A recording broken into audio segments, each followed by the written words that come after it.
अस्सलाम वालेकुम 8th class.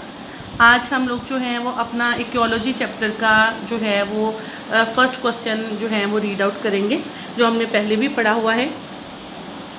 अच्छा जी, इसमें सबसे पहले इकोसिस्टम है कि इकोसिस्टम है क्या।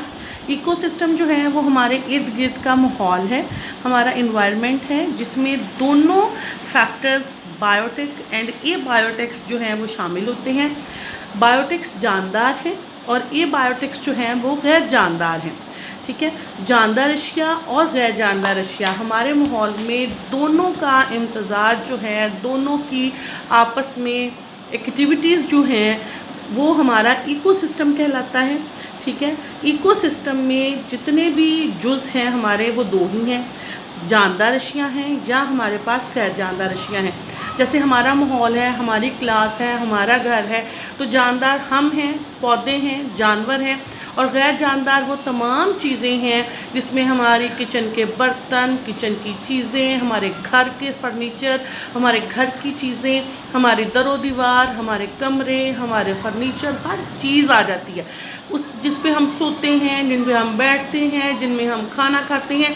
वो तमाम चीज़ें जो हैं वो इकोसिस्टम का हिस्सा हैं और ये इकोसिस्टम का एबायोटिक पार्ट है, एबायोटिक फैक्टर है। ये याद रखना है कि माहौल दो चीज़ों से मिलकर बनता है, एनवायरनमेंट दो चीज़ों से मिलकर बनता है, जानदार और गैर जानदार अशिया, बायोटिक एंड एबायोटिक फैक्टर्स जो हैं। ठीक है, और अगर हम इकोलॉजी की साइंटिफिक डेफिनेशन करें तो वो लिखी हुई है, माहौल के बायोटिक और एबायोटिक अज्जा के दरमियान ताल्लुकात का मुतालिया इकोलॉजी कहलाता है।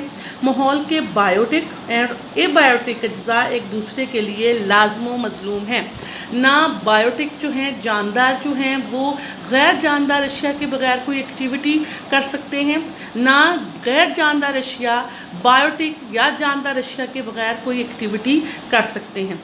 तो याद रखना है कि बायोटिक एबायोटिक के लिए बहुत ज़रूरी है और एबायोटिक जो है वो बायोटिक के लिए बहुत ज़रूरी है। ठीक है, सबसे पहले आपने ये बात याद रखनी है कि इकोलॉजी क्या है, इकोलॉजी के फैक्टर्स क्या हैं, किन दो चीज़ों से इकोलॉजी मिलके बना हुआ है, इकोलॉजी की डेफिनेशन क्या है, उसके कौन से दो फैक्टर्स हैं।